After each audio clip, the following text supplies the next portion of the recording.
नमो रिहंताणं नमो सिद्धाणं नमो आर्याणं नमो वैज्ञाणं नमो लोये त्रिकालवन्ते सवसा मंगलम भगवान वीरो मंगलम गौतमो मंगलम कुंदकुंदारी जैन धर्मोस्त मंगलम सर्वमंगल्य मांगल्यम सर्वकल्याणकारकम प्रधानम सर्वधर्माणं जैनम जयतु शासनम ओंकार बिंदु संयुक्तम नित्यम ध्यायन्ति योगिनम कामदम मोक्षदम चैव ओंकाराय नमो नमः नमः समय साराय स्वानुभूत्य चकास्ते चित स्वभावाय भावाय सर्वभावांतर्चित अज्ञानतिमिरान्धानां ज्ञानांजन शलाकया चक्षुरुन्मीलितं येन तस्मै श्रीगुरुवे नमः आत्मा ज्ञानम स्वयं ज्ञानम ज्ञानात् अन्यत् करोति किं परभावस्य कर्तात्मा मोहोऽयं व्यवहारः मंगलमय मंगलकरण वीतराग विज्ञान नमोता विचाते भय अरिहंता महान ओम नमः सिद्धेभ्यो नमः सिद्धेभ्यो नमः सिद्धेभ्यो। हमણાં આપણે સૌએ આપણા સૌના પરમ પિતા મોક્ષપુરીમાં લઈ જવા માટે મહાવિદ્યથી પધારેલા વ્યાકુળતા ભર્યા સંસારના આતાપથી છોડાવવા અને પરિપૂર્ણતા પ્રાપ્ત કરાવવા પૂજ્ય કૃપાળુ ગુરુદેવ શ્રી મહાવિદ્યથી ભરત ક્ષેત્રમાં આપણા માટે આવ્યા. અહીંયા પધારીને ભગવાન આત્માની વસ્તુ વ્યવસ્થાની જે વાત કરી તે ખરેખર અદ્ભુત અને અલૌકિક છે. આજે આપણે પ્રવચનસાર પરમાગમની 172 ગાથાના 20મો બોલ પૂજ્ય ગુરુદેવશ્રીએ ફરીથી લીધો. એ વ્યવસ્થા ખરેખર સમજવા જેવી છે. ગુરુદેવશ્રીએ એમ ફરમાયું કે પર્યાયની અંદરમાં શ્રદ્ધા આવે છે, પર્યાયની અંદરમાં જ્ઞાન આવે છે, અનુભૂતિ થાય છે, આનંદનું વેદન થાય છે, પણ એ પર્યાયમાં દ્રવ્ય નથી આવતું. તો એનો અર્થ શું? ખરેખર વ્યવસ્થા એવી છે કે અનુભૂતિ હંમેશા પર્યાયની હોય છે, વેદન હંમેશા પર્યાયનું હોય છે. જે દેખાય છે, જે અનુભવાય છે, જે વેદાય છે તે પર્યાય છે. વસ્તુ કેવી છે તો કે એક વસ્તુના બે સ્વભાવ છે, દ્રવ્ય અને પર્યાય. દ્રવ્ય ત્રિકાળી છે, પર્યાય ઉત્પાદવાળી સમિત છે. દ્રવ્ય અપરિણામી છે અને બદલતી પર્યાયને પરિણામ કહેવામાં આવે છે. અપરિણામી અને પરિણામ બંનેને લઈને આખી વસ્તુ છે. ભાઈ જે અપરિણામી છે તે દ્રવ્ય છે અને ઉત્પાદવ્ય જેમાં થાય છે તે પરિણામ છે. જ્યારે પરિણામની અંદરમાં હું અપરિણામી છું એવો વિશ્વાસ થાય છે, એવું શ્રદ્ધાન થાય છે, એવું જ્ઞાન થાય છે, ત્યારે એની અંદરમાં આત્માની અનુભૂતિ થાય છે. અત્યારે ગુરુદેવશ્રીએ અંતમાં એમ કીધું કે આત્માના ગુણ પર્યાયો જે છે એ વિશ્વમાં જાય છે. અરે પ્રભુ શું કહો છો, આપ ક્યાં લઈ જાઓ છો? એક વખત વસ્તુની એટલી સુંદર વ્યવસ્થા છે, એ વ્યવસ્થાને જો આપણે સમજીએ તો એ વાત અત્યંત સ્પષ્ટ છે કે દ્રવ્યનું લક્ષ થાય છે, દ્રવ્યનું શ્રદ્ધાન થાય છે, દ્રવ્યનું જ્ઞાન થાય છે. એ જ્ઞાનાકાર પરિણામની અંદરમાં આખું વિશ્વ, સ્વવિશ્વ અને પરવિશ્વ એ જ્ઞાનની અંદરમાં જણાય છે. જ્ઞાનને જાણવા નથી જવું પડતું, જણાય છે એવી વ્યવસ્થા છે. કારણ કે વિશ્વના બધા પદાર્થોની અંદરમાં જ્ઞેયત્વ ધર્મ છે, પ્રમેયત્વ ધર્મ છે અને ત્રિકાળી ભગવાન આત્માની અંદરમાં પણ પ્રમેયત્વ ધર્મ છે. તો એ બધા જ્ઞાનની અંદરમાં જણાય છે. તો એ જ્ઞાન જ્ઞાનાકાર થાય છે. એ જ્ઞાનાકાર જ્ઞાનની અંદરમાં જ્ઞેયો જણાવવા છતાં પણ એ જ્ઞેયો જ્ઞાનની અંદરમાં આવતા નથી. જ્ઞાનની અંદરમાં જે કાંઈ પણ છે એ જ્ઞાનનું વિશ્વ છે, જ્ઞાનની રચના છે, જ્ઞાનનો આત્મા છે, જ્ઞાનનું વિશ્વ છે. વિશ્વનું જ્ઞાન નથી, જ્ઞાનનું વિશ્વ છે. જ્ઞાનથી રચાયેલું જ્ઞાનનું વિશ્વને જ્ઞાન અનુભવે છે. એ તો જ્ઞાનનો અનુભવ છે, જ્ઞાનને જ્ઞેયનો અનુભવ હોતો નથી. એક વાત. બીજી વાત, દ્રવ્ય જે છે એ સમજણનો વિષય છે, શ્રદ્ધાનો વિષય છે. જેવી રીતે દાખલા તરીકે આપણને સામે સોનાનો હાર પડ્યો હોય તો એ જે કાંઈ પણ છે એ પર્યાય છે, ઘાટ છે, આકાર છે, દેખાય છે, એ સોનાની પર્યાય છે. સોનું દેખાય છે, દેખાય છે પર્યાય, અનુભવાય છે પર્યાય, દ્રવ્ય નથી દેખાતું. એ દ્રવ્ય સત્તા જે છે એ શ્રદ્ધાનો વિષય છે, એ સમજણનો વિષય છે, એ વસ્તુ છે, એ સત્તા છે, પણ એ અનુભવમાં આવે એવું નથી. અનુભવમાં શું આવે છે? ઘાટ આવે છે, પર્યાય આવે છે, એનો આકાર પ્રકાર આવે છે, એની ડિઝાઇન આવે છે.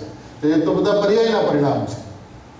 કાલ રાત્રે પણ જે રીતે વાત થઈ કે ભાઈ આપણે સાકરને મોઢામાં મૂકી તો એ જે મીઠાશ જે છે એ પરિણમન છે, એ પરિણમનનું વેદન છે. સાકરનું વેદન ક્યાં છે?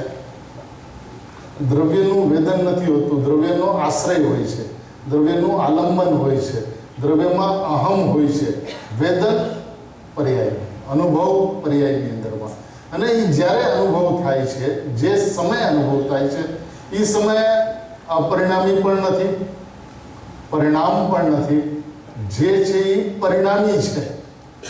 અનુભવના સમયે, સમ્યક જ્ઞાનના સમયે જે કાંઈ પણ છે એ પરિણામી. અપરિણામી પ્લસ પરિણામ ઇઝ ઇક્વલ ટુ પરિણામી.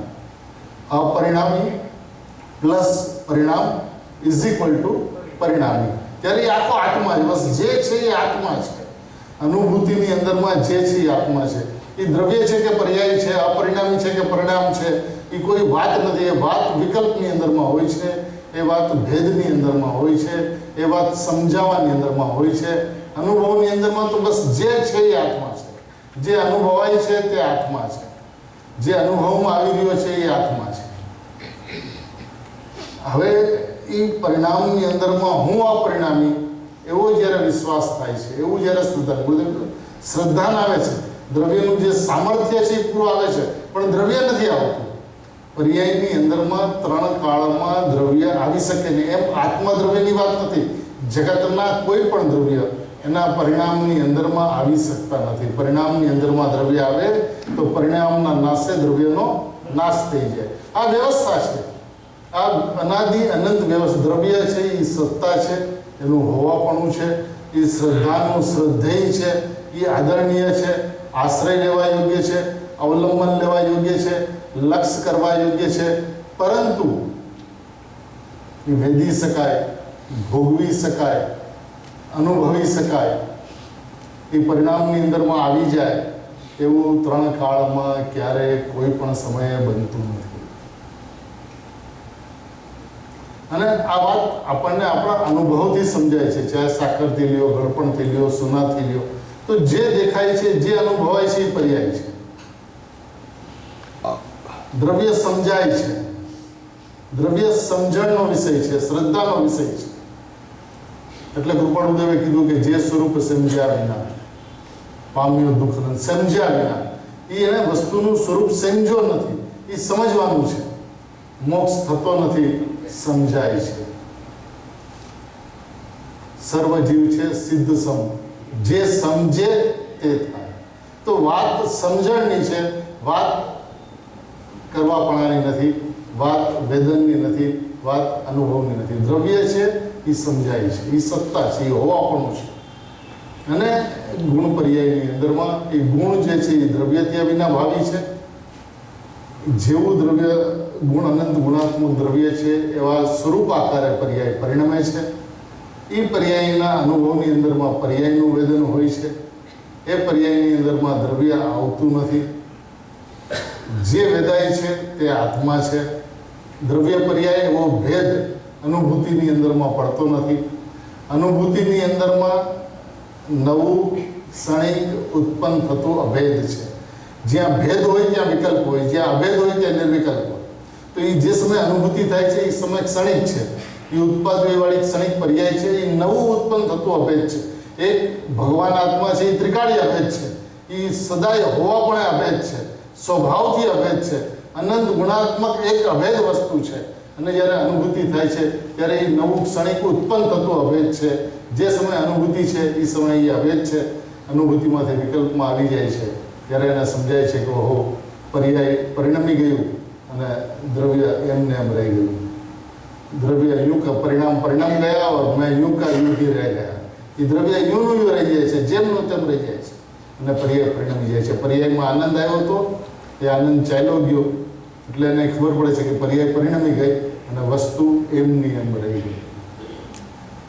આ જે દ્રષ્ટિનો જે વિષય જે છે, શ્રદ્ધાનો જે વિષય જે છે, એ અપરિણામી પરમ પારણામી ભાવ માત્ર વસ્તુ, તે જ હું છું, એ શ્રદ્ધાનો વિષય છે.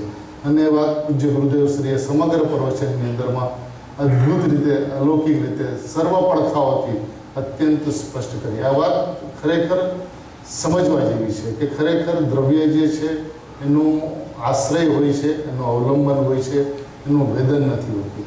પર્યાયનું વેદન હોય છે, પર્યાયનું આલંબન નથી હોતું.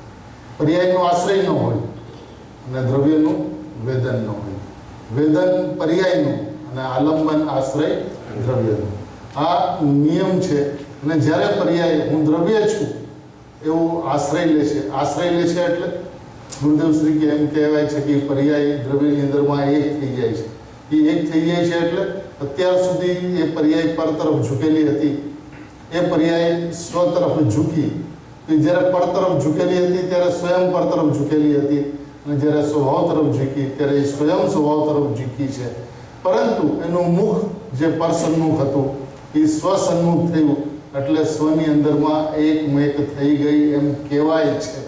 એકમેક થતી નથી, વિકલ્પ નથી, ભેદ વિકલ્પ નથી, એટલે એકમેક થઈ ગઈ એમ કહેવાય છે. પરિણામની અંદરમાં અપરિણામીનું વેદન હોતું નથી. પરિણામની અંદરમાં પરિણામનું વેદન હોય છે. જ્યારે અનુભૂતિ થાય છે ત્યારે એને પરિણામી કહેવાય છે. તો એ જ્યારે પરિણામી કહેવાય છે તો છઠ્ઠી ગાથાની અંદરમાં આચાર્ય ભગવાને કીધું એ જે પરિણામી આત્મા જે છે એ જ કર્તા છે અને પરિણામી આત્મા જે છે એ જ કર્મ છે. એ દ્રવ્ય કર્તા અને પરિણામ કર્મ એવું પહેલાં હતું નહીં, પછી છે નહીં. અનુભૂતિની અંદરમાં જે છે એમાં અપરિણામી કર્તા અને પરિણામ કર્મ એવું નથી. અનુભૂતિની અંદરમાં પરિણામી કર્તા અને પરિણામી કર્મ એવી વ્યવસ્થા છે. એટલે જે અનુભવમાં આવી રહ્યું છે એ આત્મા જ કરતા છે અને એ જ આત્મા કર્મ છે. એવું પ્રમાણ જ્ઞાન સ્વરૂપ વસ્તુનું જ્યારે અનુભવની અંદરમાં આવે છે ત્યારે આત્મા કરતા અને આત્મા કર્મ એ અનુભૂતિના સમયની વાત છે. અનુભૂતિમાંથી બહાર આવે ત્યારે દ્રવ્ય અકર્તા અને પરિણામના કર્તા કર્મ પરિણામની અંદરમાં નિયમથી છે. પરિણામનો કર્તા વિશ્વની અંદરમાં કોઈ છે નહીં. પરિણામ સ્વયં પોતે પોતાના યોગ્યતાથી, પોતાના સત્કારકથી, પોતાની યોગ્યતા પ્રમાણે થવા યોગ્ય રૂપે પ્રત્યેક સમયે પરિણમે છે. એને પરિણમાવનાર આ વિશ્વની અંદરમાં કોઈ છે નહીં. એ પરિણામની અંદરમાં લોકાલોક વિશ્વ, ગુરુદેવે કીધું શબ્દ બ્રહ્મ અને વિશ્વ, એના જ્ઞાનની અંદરમાં જ્ઞેયાકારની અંદરમાં જ્ઞાનની અંદરમાં એ જ્ઞેયાકાર રૂપે પરિણમતા એ જે પદાર્થો જે છે એ ખરેખર તો જ્ઞાનાકાર છે. એ જ્ઞાનનું પોતાનું પરિણમન છે. એ જણાય છે. જ્ઞાન એને જાણવા જતું નથી. જ્ઞાનને પદાર્થોની અપેક્ષા સામે પદાર્થો છે માટે જણાય છે એવું નથી. એ જ્ઞાન જે છે જો એ જ્ઞેયને કારણે જ્ઞાન થાય તો જ્ઞેયકૃત અશુદ્ધતા કહેવાય. જ્ઞેયોને કારણે જો જ્ઞાન થાય તો જ્ઞેયકૃત અશુદ્ધતા કહેવાય. અગ્નિથી જો લાકડું બળે તો એ દાહ્યકૃત અશુદ્ધતા કહેવાય. પણ એવું છે નહીં. લાકડાની પોતાની પર્યાય બળવા પણ જે થાય છે એની શીતળ પર્યાયનો વ્યય અને ઉષ્ણ પર્યાયનો ઉત્પાદ સ્વયંથી થાય છે. અગ્નિ એનો કરતા નથી, અગ્નિ એનું કારણ નથી.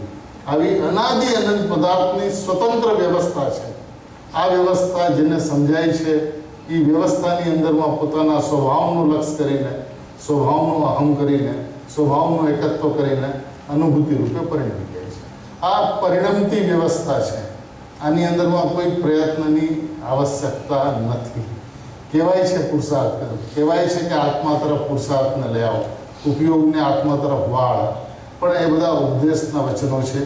એ વળતી વ્યવસ્થા સ્વભાવના લક્ષ્ય પરિણામ વળતા ઉત્પન્ન થઈ જાય છે. એને પ્રીતિ સ્વભાવની હોય છે, પ્રીતિ પરિણામની નથી હોતી. પ્રીતિ જ્ઞાયકની હોય છે, રુચિ જ્ઞાયકની હોય છે, મીઠાશ જ્ઞાયકની હોય છે, ત્યારે પરિણામ જ્ઞાયક તરફ વળતા ઉત્પન્ન થઈ જાય છે. આવી વ્યવસ્થા પૂજ્ય ગુરુદેવશ્રી અત્યારે બતાવી. હવે આપણા ચાલતા વિષયની અંદરમાં નિયમસાર પરમાગમની 38મી ગાથામાં પૂજ્ય ગુરુદેવશ્રીનું બીજું પ્રવચન છે.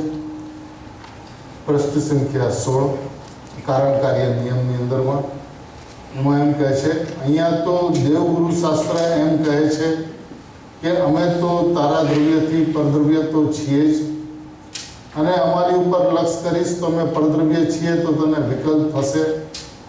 પ્રભુ, એ તો થશે, પણ તારા સ્વદ્રવ્યના આશ્રયથી જે કાંઈ સમ્યક દર્શન જ્ઞાન ચારિત્ર ઉત્પન્ન થયા પ્રભુ, એને પણ અમે તો પરદ્રવ્ય કહીએ છીએ. દેવશાસ્ત્ર ગુરુ એમ કહે છે તો અમારી ઉપર લક્ષ કરીશ તો તને રાગ ઉત્પન્ન થશે, વિકલ્પ ઉત્પન્ન થશે. અમે તો પરદ્રવ્ય છીએ, એ જે વિકલ્પ ઉત્પન્ન થયો એ વિકલ્પ પણ પરદ્રવ્ય છીએ. પરંતુ અહીંયા તો આત્માના લક્ષ્ય જે સમ્યક દર્શન, સમ્યક જ્ઞાન અને સમ્યક ચારિત્ર જે ઉત્પન્ન થયા છે પ્રભુ, એને પણ અમે તો પરદ્રવ્ય કહીએ છીએ. એ હું નથી, એ છે ખરા સમ્યક દર્શન, સમ્યક જ્ઞાન, સમ્યક ચારિત્રના પરિણામ છે ખરા, પણ એ હું નથી. હું તો બસ પરમાત્મા સ્વરૂપ, પરમ પારણામી ભાવ વસ્તુ, એ હું છું. તો એ સ્વદ્રવ્ય છે, અને પરિણામ જે છે કયા પરિણામ? દેવશાસ્ત્ર ગુરુના લક્ષ્યના પરિણામ તો પરદ્રવ્ય છે, પણ આત્માના લક્ષ્ય જે પરિણામ ઉત્પન્ન થયા સમ્યક્ત રૂપે જે પરિણામમાં, એ પરિણામને પણ અમે પરદ્રવ્ય કહીએ છીએ. જૈન શાસનની 12 અને 14 પૂર્વની અનંત તીર્થંકર પરમાત્માની અનંત ઓમ ધ્વનિનો સાર આ જગ્યા છે કે ભાઈ, જ્યાં સુધી તને પર્યાય પરદ્રવ્ય નહીં દેખાય ત્યાં સુધી પર્યાયની તને મીઠાશ રહેશે, પર્યાયની તને રુચિ રહેશે.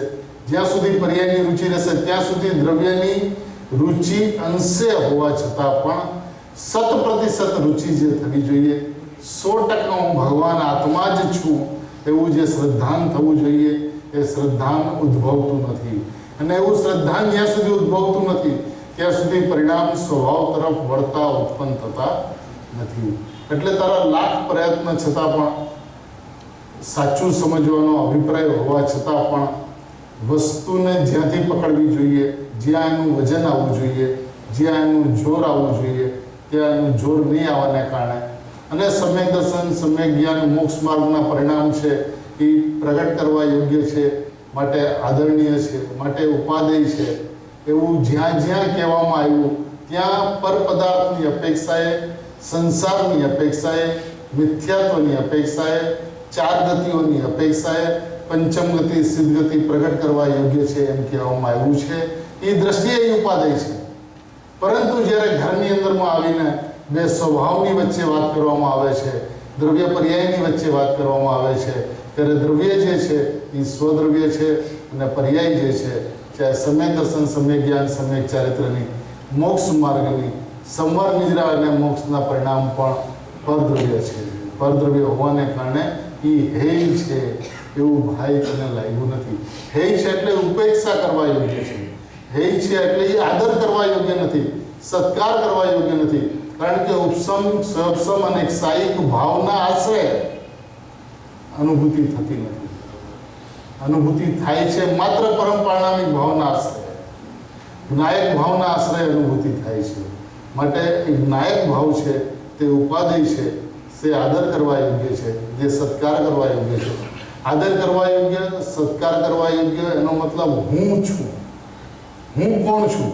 કોણ છે આત્મા? કેવો છે આત્મા? જેને જાણવો જોઈએ.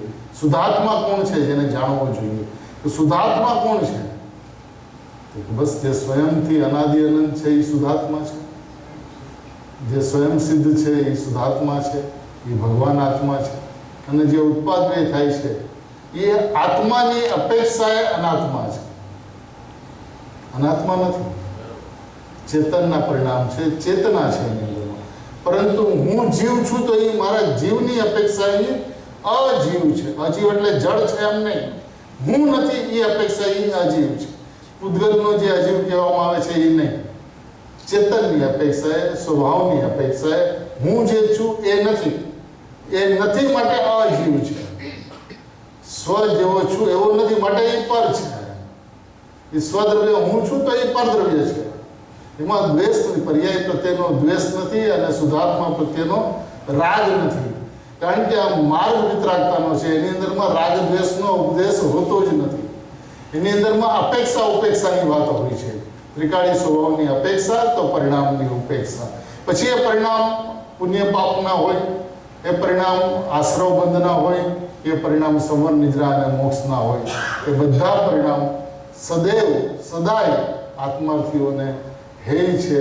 એટલે અવલંબન લેવા યોગ્ય નથી. પરિણામ નથી એવું નથી. હું પરમાત્મા છું તો એનો મતલબ બીજા નથી એવું નથી. બીજા પરમાત્મા છે, પણ હું આત્મા છું તો મારી અપેક્ષા બાકી બધા અનાત્મા છે. હું જીવ છું તો મારી અપેક્ષા બધું અજીવ છે. એવી રીતે જ્યારે ઘરની અંદરમાં આવીને, દ્રવ્ય પ્રમાણની અંદરમાં આવીને, દ્રવ્ય પર્યાય રૂપ જે આખી વસ્તુ છે એની મર્યાદામાં આવીને એક સ્વ છે, એક પર છે, એક હું છું, એક હું નથી. તો કોણ હું છું? તો કે અનાદિકાળથી તે પર્યાયની અંદરમાં હું પણ કર્યું છે ભાઈ. એટલે તને પર્યાર્થિક ચક્ષુ તારા ખુલેલા હતા. પર્યાર્થિક ચક્ષુ ખુલેલા હતા એટલે દ્રવ્યાર્થિક ચક્ષુ સર્વથા બંધ હતા.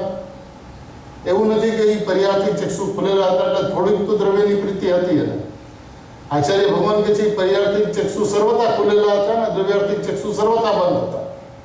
હવે દ્રવ્યાર્થિક ચક્ષુ સર્વથા ખોલીને અને પર્યાર્થિક ચક્ષુ સર્વથા બંધ કરીને હું પરમાત્મા છું એમ જોઈશ તો આત્માની અનુભૂતિ થયા વિના રહેશે નહીં. આનાથી કુદરતને પૂજ્ય બેનશ્રી કહે છે કે હું પરમાત્મા છું એવો વિશ્વાસ કરે અને એને આત્માની અનુભૂતિ ન થાય તો 14 બ્રહ્માંડને શૂન્ય થવું પડે. 14 બ્રહ્માંડને શૂન્ય થવું પડે એટલે વિશ્વનો નાશ થઈ જાય. વિશ્વ રહે જ નહીં, દ્રવ્ય જ ન રહે. પોતે પ્રમાણિકતાથી હું પરમાત્મા છું એવો વિશ્વાસ કરે અને પરિણામની અંદરમાં પરમાત્મા પણ પ્રગટ ન થાય એવું બધું. કારણ કે વ્યવસ્થા શું છે? તો કે વ્યવસ્થા એ છે કે જ્ઞાકાર અવસ્થામાં જ્ઞાયકપણું પ્રસિદ્ધ છે. જ્ઞાકાર અવસ્થામાં જ્ઞેય પ્રસિદ્ધ નથી. જ્ઞાકાર અવસ્થાની અંદરમાં જ્ઞાન પ્રસિદ્ધ નથી. એ જ્ઞાકાર અવસ્થાની અંદરમાં જ્ઞાન જ્ઞાનાકાર છે અને જ્ઞાન જ્ઞાનાકાર છે એમ પણ નહીં. એ જ્ઞાનની અંદરમાં જ્ઞાયકપણું પ્રસિદ્ધ છે.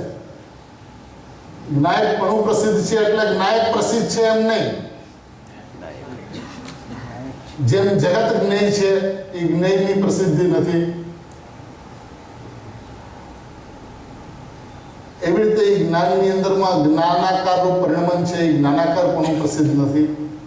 પણ એ જ્ઞાયકપણું એટલે જેવો જ્ઞાયક છે એવું જ્ઞાયકપણું એટલે એ પર્યાય જે છે એ જ્ઞાયકની પર્યાય છે, તેનું જ્ઞાયકપણું છે, જ્ઞાયક નથી. પર્યાયની અંદરમાં જ્ઞાયક આવતો નથી એટલે જ્ઞાયકની પ્રસિદ્ધિ છે. જ્ઞાયકની પ્રસિદ્ધિ છે એટલે જ્ઞાયકપણોની પ્રસિદ્ધિ છે, પણ જ્ઞાયક જ્ઞાન નથી. પરિણામની અંદરમાં જ્ઞાયક આવતો જ્ઞાયકપણું એટલે જેવો જ્ઞાયક છે એવું જાણપણું છે. એના જ્ઞાયકના સામર્થ્યનું જાણપણું છે, જ્ઞાયકનું શ્રદ્ધાન છે, જ્ઞાયકનું જ્ઞાન છે, પણ એ પરિણામની અંદરમાં જ્ઞાયક નથી. એટલે જ્ઞાયકપણું પ્રસિદ્ધ છે એમ કીધું. અને એનાથી આગળ જઈને કારણ કે જ્ઞાકાર અવસ્થામાં જ્ઞાયકપણે જે જણાય, જ્ઞાયક જણાય એમ ન કીધું. એક એક શબ્દના આચાર્ય ભગવંતોની અંદરમાં લાખ મણનું વજન છે. જ્ઞાયકપણે જણાય એટલે જ્યારે જ્ઞાન જે છે જ્ઞાકાર રૂપે પરિણમે છે ત્યારે જ્ઞાયકપણે જણાય છે. એ જ્ઞેયપણે નથી જણાતો, એ જ્ઞાનાકારપણે નથી જણાતો, એ જ્ઞાયકપણે જણાય છે. જ્યાં જ્ઞાયકપણે જણાય છે ત્યાં સવિકલ્પ સ્વસંવેદન થઈ જાય છે અને સવિકલ્પ સ્વસંવેદન થતા ટકી રહે છે તો નિર્વિકલ્પ સ્વસંવેદન થઈ જાય છે. જ્ઞાયકાર અવસ્થામાં જ્ઞાયકપણે જે જણાયો તે સ્વરૂપ પ્રકાશનની અવસ્થામાં જ્ઞાયક જ છે. કોણ છે જ્ઞાયક? જ્ઞાયકાર અવસ્થામાં જ્ઞાયકપણે જે જણાયો તે સ્વરૂપ પ્રકાશનની અવસ્થામાં જ્ઞાયક. જે જ્ઞાયકાર અવસ્થામાં જ્ઞાયકપણે જે જણાયું છે, જણાયો એટલે હું જ્ઞાયક છું એવું જે આ વચન ગયું, હજી વિકલ્પ અવસ્થા છે, નિર્વિકલ્પતા નથી થઈ, પરંતુ સવિકલ્પ સ્વસંવેદન છે. સવિકલ્પ સ્વસંવેદન એટલે શું?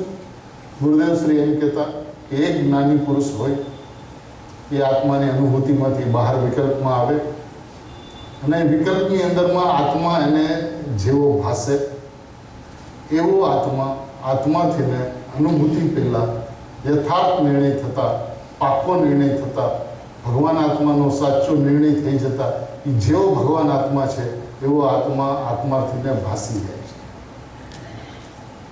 તો કે આ બંનેની વચ્ચે આતરો શું જ્ઞાની ને આત્માર્થીની વચ્ચે? તો કે જ્ઞાનીને આનંદનું વેદન છે અને આનંદનું વેદન હજી નથી થયું, એટલે નિર્વિકલ્પ સ્વ સંવેદન નથી થયું.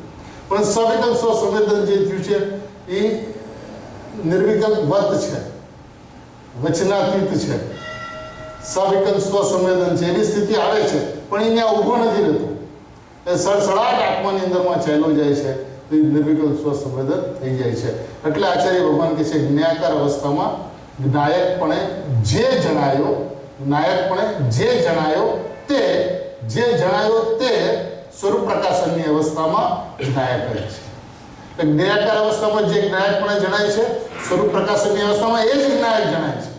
નાયક બીજો થઈ જાય છે એવું નથી, પણ એક જ્ઞાયકપણે જણાયો છે અને એક જ્ઞાયક જ છે. એટલે અનુભૂતિની અંદરમાં પણુપણેનો ભેદ નીકળી ગયો, જ્ઞાયક માત્ર રહી ગયો, અનુભૂતિ થઈ ગઈ. એનું નામ મોક્ષ માર્ગ, સમ્યક જ્ઞાન, સમ્યક દર્શન, સમ્યક છે.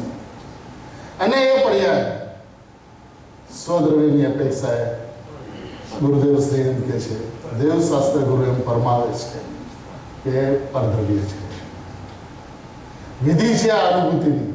છઠ્ઠી ગાથાની અંદરમાં ધ્યેયનું સ્વરૂપ સ્પષ્ટ કરીને, પ્રમથથી રહિત બતાવીને, જ્ઞાનની વ્યવસ્થા બતાવીને, જ્ઞાનની અંદરમાં જ્ઞાનાકાર અને જ્ઞાયકપણું બતાવીને, જ્ઞાયક જ છે એમ કહીને, જ્ઞાયક તે તો જ્ઞાયક છે, અગ્નિ તે તો અગ્નિ છે. અગ્નિ લાકડાને બાળે છે એમ તો નથી, અગ્નિ ઉષ્ણ છે એમ પણ નથી, અગ્નિ છે એમ છે. જ્યાં સુધી અગ્નિ ઉષ્ણ છે એવો ગુણગુણીનો ભેદ પડે છે ત્યાં સુધી પણ વિકલ્પ છે, નિર્વિકલ્પતા થતી નથી. એવી રીતે આત્મામાં જ્ઞાન છે એવો ભેદ જ્યાં સુધી પડે છે, અથવા જ્ઞાનમાં આત્મા જણાય છે એવો વિકલ્પ જ્યાં સુધી રહે છે ત્યાં સુધી ભેદ છે, વિકલ્પ છે. એટલે આત્મામાં જ્ઞાન છે એ વાતને પણ આચાર્ય ભગવાને 7મી ગાથાની અંદરમાં આત્મામાં જ્ઞાન નથી, દર્શન નથી અને ચારિત્ર નથી એમ કહીને, એટલે કે એવા ગુણ ભેદ નથી. એ અનંત ગુણાત્મક એક વસ્તુ છે. એકની અંદરમાં અનંતનો ભેદ ઉપજાવવામાં આવે છે, અનંતનો ભેદ વસ્તુની અંદરમાં નથી. એ અનંત ગુણાત્મક એક વસ્તુ છે.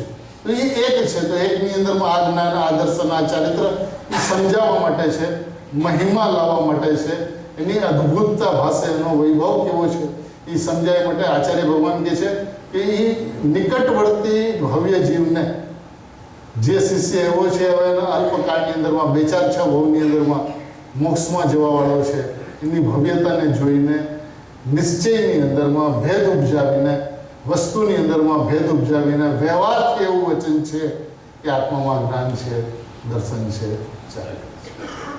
એટલે એવા ભેદ વસ્તુની અંદરમાં નથી. એટલે ગુરુદેવે શું કીધું કે ગુણ જે છે, જ્ઞાન, દર્શન, ચારિત્ર, સુખ, વીર્ય, પ્રભુત્વ, એને ક્યાં નાખ્યું? વિશ્વની અંદરમાં નાખ્યું.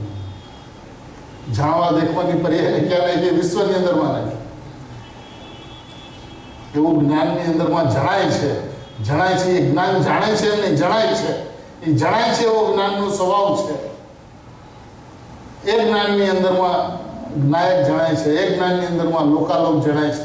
હવે એ જણાય છે તો બંને સ્વ અને પર બંને વિશ્વ જ્ઞાનમાં જણાય છે, પણ લક્ષ્ય એનું એક સમયની અંદરમાં એક ઉપર. જ્ઞાન સ્વ વિશ્વનું અને પર વિશ્વનું એક સમયમાં એક સાથે દરેક જીવને થાય છે. જ્ઞાન સ્વપરનું, જ્ઞાન સ્વ વિશ્વ અને પર વિશ્વનું, જ્ઞાન જ્ઞાયકનું અને લોકાલોકનું દરેક જીવને પ્રત્યેક સમયે ઉત્પન્ન થતી પર્યાયમાં થાય છે. પરંતુ લક્ષ્ય એટલે કે હું પણ, એટલે કે એકત્વ એક સમયની અંદરમાં એક જગ્યાએ, ચાહે સ્વ ઉપર ચાહે પર. પરમાં લક્ષ્ય જતા, પરનું એકત્વ થતા રાગાદી ભાવ, વિકલ્પાદી ભાવ, ઇન્દ્રિય જ્ઞાનનો જન્મ થતા એ પરિણામ મિથ્યાત્વ રૂપે પરિણમી જાય છે. અને જ્ઞાયક ઉપર લક્ષ્ય થતા જ્ઞાયક જણાય છે, જ્ઞાયક જણાય છે. હવે એ પર જણાતું હતું એમાંથી જ્ઞાયક જણાય છે, કારણ કે જ્ઞાન જ્ઞાનાકાર રૂપે પરિણમે છે. જ્ઞાન જ્ઞાયકાર રૂપે નથી પરિણમતું. એ જ્ઞાન જ્ઞાનાકાર રૂપે પરિણમે છે તો એ જ્ઞાન જ્ઞાયકનું છે. તો જ્ઞાન જ્ઞાયક છે, જ્ઞાનમાં જ્ઞાયક જણાય છે. એમ કરતા કરતા જ્ઞાયક છે તે હું છું એવું જે આવે છે કે લક્ષ જ્ઞાયકનું થતા જે પરિણામ ઉત્પન્ન થાય છે એનું નામ અતિન્દ્રિય પરિણામ છે, એનું નામ સમ્યક જ્ઞાન છે, એનું નામ સમ્યક દર્શન છે, એનું નામ સમ્યક ચારિત્ર છે.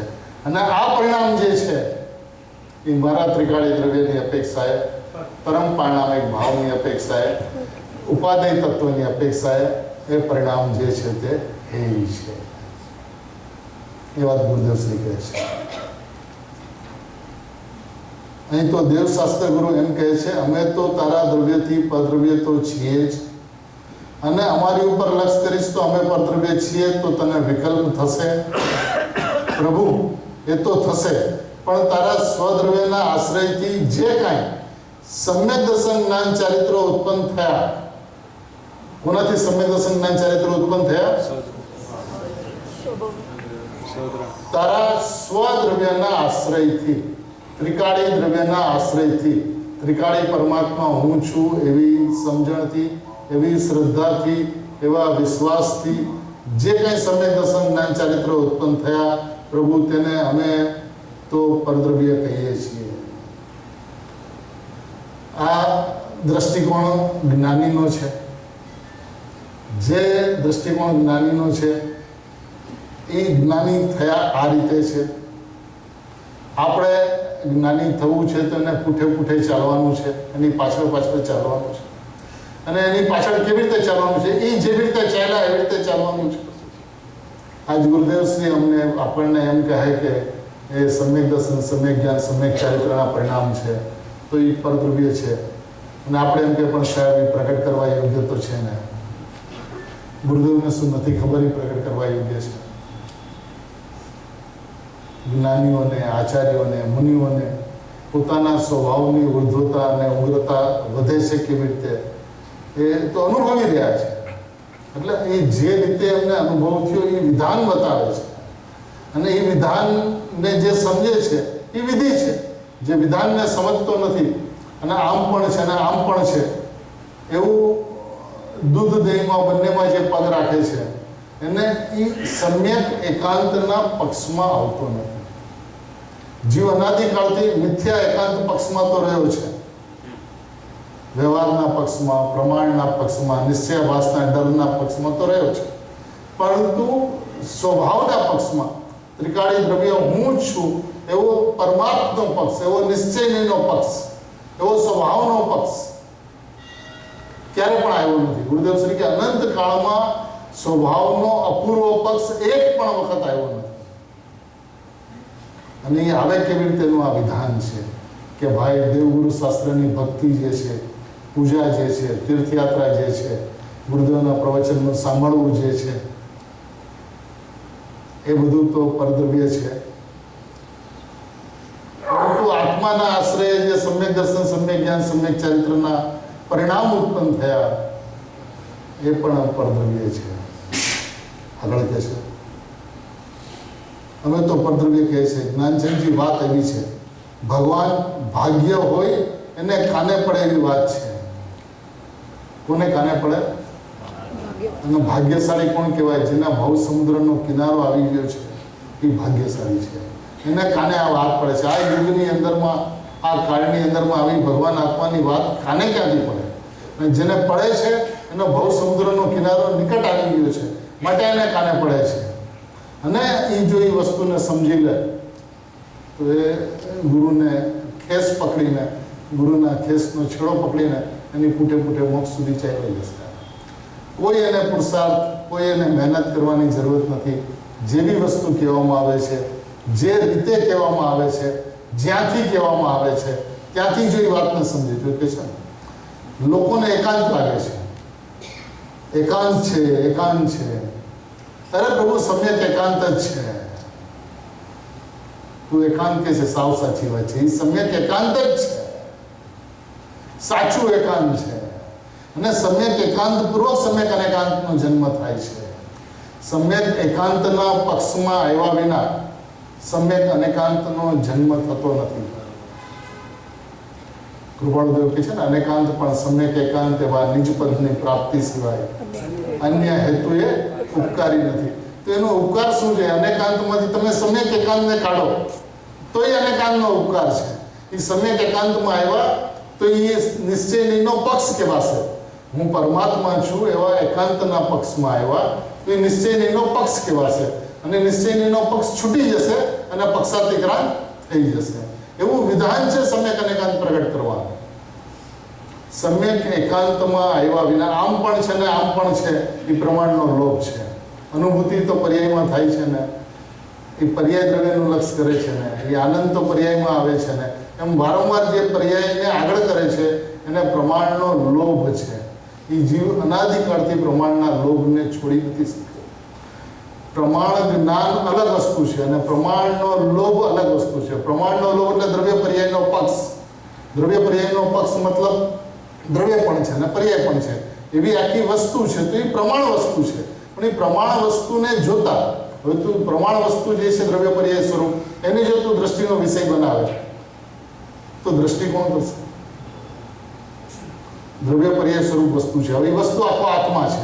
હવે એ આત્માને આપણે દ્રવ્ય પર્યાય સ્વરૂપ આત્માને દ્રષ્ટિનો વિષય બનાવ્યો તો હવે એનું લક્ષ કોણ કરશે? એમાં અહમ કોણ કરશે? કારણ કે અહમ કરનાર જે પર્યાય છે એને તો આપણે દ્રષ્ટિના વિષયમાં પડી દીધી. તો એ તો જુદી જ રહેવી જોઈએ. નાયક તે માત્ર વસ્તુ છે અને બાકી બધું પરદ્રવ્ય છે. પરિણામ માત્ર પરદ્રવ્ય છે એવું સમજાયા વિના ભગવાન આત્મા સ્વદ્રવ્ય છે એવું સમજાતું નથી. જગતમાં 6 દ્રવ્યો છે એ પરદ્રવ્યો છે, મારો આત્મા સપ્તમ દ્રવ્ય છે એ વાત તો સમજાય છે. 4 ગતિથી રહિત પોતાના ભગવાન આત્માને ઓળખતા પંચમ ગતિ થાય છે એ સમજાય છે. પણ એ થાય કેવી રીતે? એનું વિધાન શું? એની વિધિ શું? ગુરુદેવ શ્રી કહેતા ને 4થા કાળની અંદરમાં શીરો કરવાની વિધિ શું અને 5મા કાળની અંદરમાં શું ફેરફાર થઈ શકે? અને ફેરફારની અંદરમાં કેવો દ્રષ્ટાંત આપે છે ગુરુદેવ શ્રી? કિચડની અંદરમાં પેશાબ નાખીને શીરો થાય. પંચમ કાળ છે એટલે અહીંયા આવી રીતે થાય એવું ન હોય ભાઈ. શીરાની વિધિ તો 3 કાળની અંદરમાં એક સરખી હોય છે. એવી રીતે આત્માના અનુભવનું વિધાન 3 કાળમાં એક સરખું હોય છે. જે પોતાના ભગવાન આત્માને સ્વદ્રવ્ય સમજે છે, પર્યાયને પરદ્રવ્ય સમજે છે, તે પર્યાય સ્વદ્રવ્ય તે હું છું એવા ત્રિકાળી આત્માની અંદરમાં અહમ થતા પર્યાયની અંદરમાં પર્યાય ધર્મ રહી જાય છે અને પર્યાયની અંદરમાં પર્યાયત્વ મટી જાય છે. પર્યાયની અંદરમાં હું પણ મટી જાય છે, પર્યાય રહી જાય છે, પરિણમન રહી જાય છે, એનો પર્યાયનો ઉત્પાદ ધર્મ રહી જાય છે. પણ એને પર્યાયની અંદરમાં અનાદિકાળથી જે એકત્વ હતું તે એકત્વ મટી જાય છે અને દ્રવ્યની અંદરમાં એકત્વ થઈ જાય છે. એવું વિધાન પરિણામ જ્યારે હું ભગવાન આત્મા છું એવું જ્યારે માને છે, એવું જ્યારે સમજે છે, એવું જ્યારે શ્રદ્ધાન કરે છે ત્યારે એ પરિણામની અંદરમાં નિયમથી સમ્યક દર્શન સમ્યક જ્ઞાન હોય છે. સુગાનંદજી સાહેબ એમ કહે છે કે તમે એક વખત હું ધ્રુવ તત્વ છું એની ઉપર આવી જાઓ તો નિયમથી નિશ્ચયથી પરિણામની અંદરમાં મિથ્યાત્વ ચાલી જશે. એ એક પણ વખત માટે ધ્રુવ તત્વ ઉપર આવતો નથી. વાત કરે છે ધ્રુવ તત્વની પણ એની અંદરમાં એનો અહમ નથી થતો, એમાં એકત્વ નથી થતું. જેવી રીતે હું પ્રકાશ છું એમાં જેવું અહમ છે એવું હું પરમાત્મા છું એવું અહમ કે ક્યારે પણ ભૂલે નહીં. 24 કલાકની અંદરમાં હું ભગવાન આત્મા છું એવું ભૂલે નહીં. એને યાદ ના કરવો પડે, એનો વિકલ્પ ન કરવો પડે અને છતાં એમાંથી અહમ એક સમયને માટે છૂટે નહીં. એવી સ્થિતિ જ્યારે થાય છે એ ક્યારે થાય છે? જ્યારે એને દર્શન જ્ઞાન ચારિત્રરૂપી પર્યાય સંવરની જરા મોક્ષના પરિણામ પરદ્રવ્ય સમજાય છે અને ભગવાન આત્મા જે છે એ હું છું, એ સ્વદ્રવ્ય છે એવું જ્યારે સમજાય છે ત્યારે અનુભૂતિ થયા વિના રહેતી નથી. આ નિશ્ચયથી નિયમ છે. 480 નંબરના બોલમાં સુગાનીજીએ આ વાત કરી છે. નિશ્ચયથી નિયમથી મિથ્યાત્વ ચાલ્યું જાય છે. પણ ક્યારે? ધ્રુવ તત્વ ઉપર આવે ત્યારે. ધ્રુવ તત્વ ઉપર ક્યારે આવી શકે? જ્યારે એ પર્યાયને પરદ્રવ્ય સમજે ત્યારે. એ પર્યાયમાં સમ્યક દર્શન તો પ્રગટ કરવા યોગ્ય છે અને જીનવાણીમાં કીધું છે ભાઈ ક્લાસ બધા એક નથી હોતા. નર્સરીથી લઈને PhD સુધીના દરેક ક્લાસની અંદરમાં કોર્સ બદલાય છે કે નથી બદલાતો? તો એ જૈન દર્શનમાં જ્યારે એન્ટ્રી કરે છે ત્યારે સંસારની અપેક્ષાએ સમ્યક દર્શન પ્રગટ કરવા યોગ્ય છે. 100% સાચું છે. ભક્ત નહીં ભગવાન બને છે એ વાત 100% સાચી છે. પણ ક્યારે? બાળકોથીના ક્લાસની અંદરમાં, પાઠશાળાની અંદરમાં. હવે સમય સારને લઈને બેસે, નિયમ સારને લઈને બેસે, પ્રવચન સાર લઈને બેસે, ત્યારે શું? પરમ અધ્યાત્મ ગ્રંથ, મુનિઓના મસ્તીનો વિષય, એની અંદરમાં તો એક હું છું ને એક હું નથી. દ્રવ્ય તે હું છું ને પર્યાય તે હું નથી. એમાં પર્યાય પ્રત્યેનો દ્વેષ નથી, પર્યાયનો નિષેધ નથી, સ્વભાવનો આદર છે, સ્વભાવનો સત્કાર છે, અને એમાં પર્યાયનું કલ્યાણ છે. ચાર ગતિઓની અંદરમાં રજળપાટ એની મળશે ક્યારે? એ પર્યાય સુખી થશે ક્યારે? આનંદનું વેદન આવશે ક્યારે? હું દ્રવ્ય છું એવું લક્ષ કરશે ત્યારે. હવે એ લક્ષ કરે એટલે અહમ કરે તો એ 100% અહમ હોવું જોઈએ. એમાં કિંતુ પરંતુ ને કોઈ જગ્યા નથી, એમાં સર્વસ્વ હોવું જોઈએ.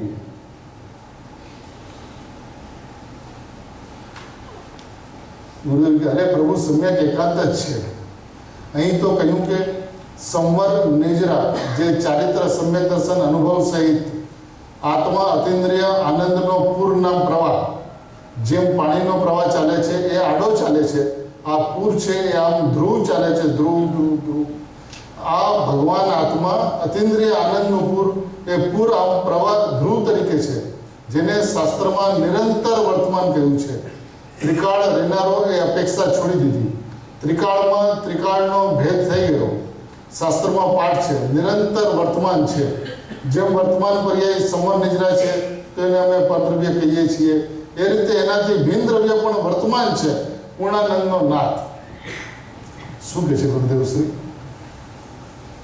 સંવર નિજરા, જે ચારિત્ર સમ્યક દર્શન અનુભવ સહિત આત્મા અતિન્દ્રિય આનંદનો પૂર નામ પ્રવાહ, આનંદનો પૂર છે. ભગવાન ગુરુદેવ હંમેશા કહેતા આત્મા આનંદનો પૂર છે. પૂર છે એટલે પૂરનો પ્રવાહ છે, ધોધ વહે છે. એ ધોધ કેવી રીતે વહે છે?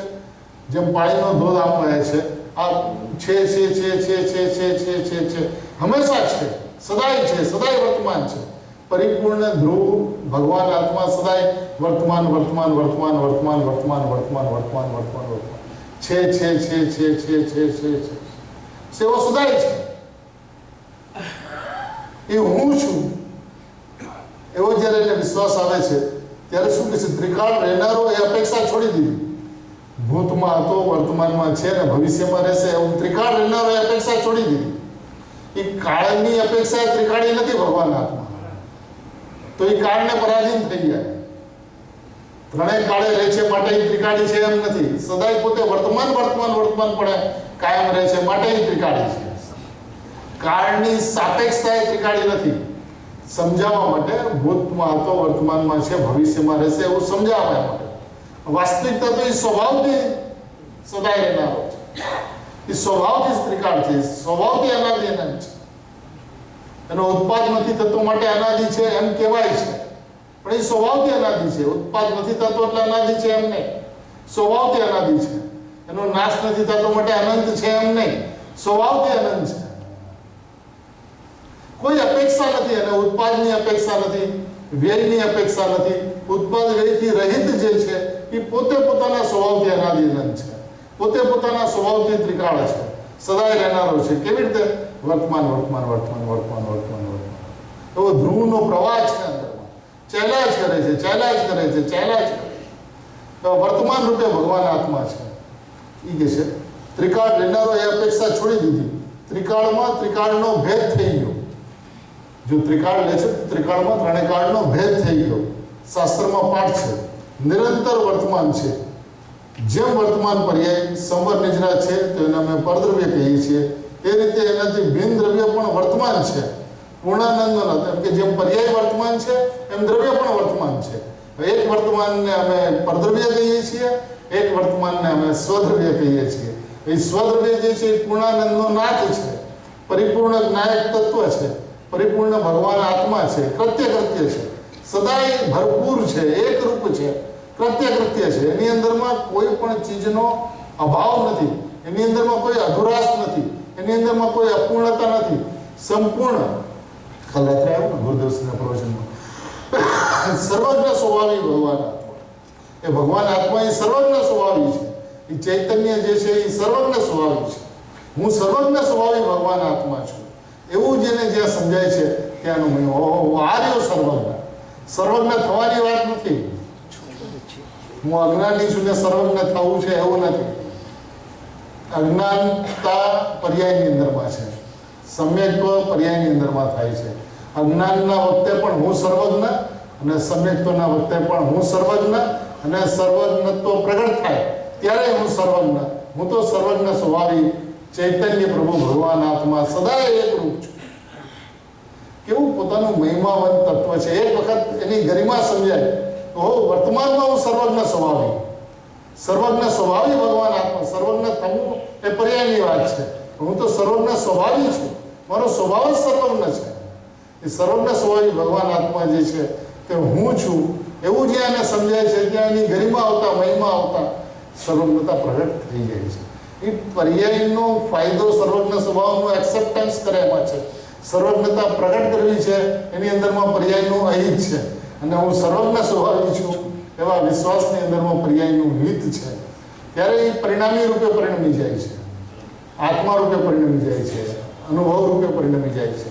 અને એવું જે સમ્યક જ્ઞાન, સમ્યક દર્શન અને સમ્યક ચારિત્રના પરિણામ, મોક્ષ માર્ગના પરિણામ જે ઉત્પન્ન થયા એ અમને પરદ્રવ્ય છે એવું આચાર્ય ભગવાન કહે છે, એવું ગુરુદેવ શ્રી કહે છે, અને એવું આત્માર્થી જેનું જ્યારે કહે છે ત્યારે એ ગુરુના શિષ્ય કહેવાય છે, ત્યારે એ આચાર્ય ભગવંતોના દાસાનો દાસ કહેવાય છે.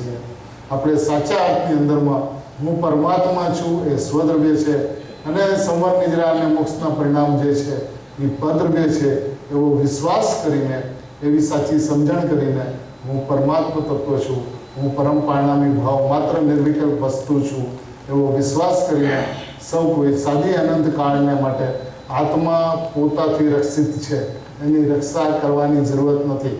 સમ્યક જ્ઞાન થાય તો એની રક્ષા થાય, ન થાય તો એની અંદરમાં નુકસાન થાય એવું નથી. ગુરુદેવ કે સ્વભાવથી ભગવાન આત્મા રક્ષિત છે એવું જે માને છે એની રક્ષા થાય છે, એવી રક્ષા સૌ કોઈની થાય એવી મંગલ ભાવના પૂર્વક.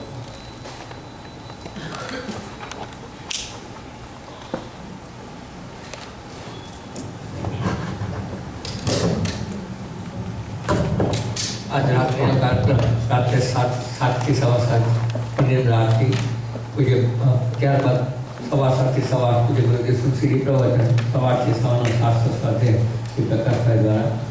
આવતીકાલે પૂજ્ય કાનગોરજીના પરમ ભક્ત પ્રસન્નમૂર્તિ ધન્યવાદ સ્વાનુભવી ગુરુશ્રી જે ભગવતી માતાના 102માં મંગળકારી જન્મજયંતિનો બીજો દિવસ. આવતીકાલ સવારનો કાર્યક્રમ સવારે 7 થી 8 जिनेन्द्र अभिषेक तथा पूज्य भगवती माता रे रचित देव शास्त्र गुरु भगवान की पूजा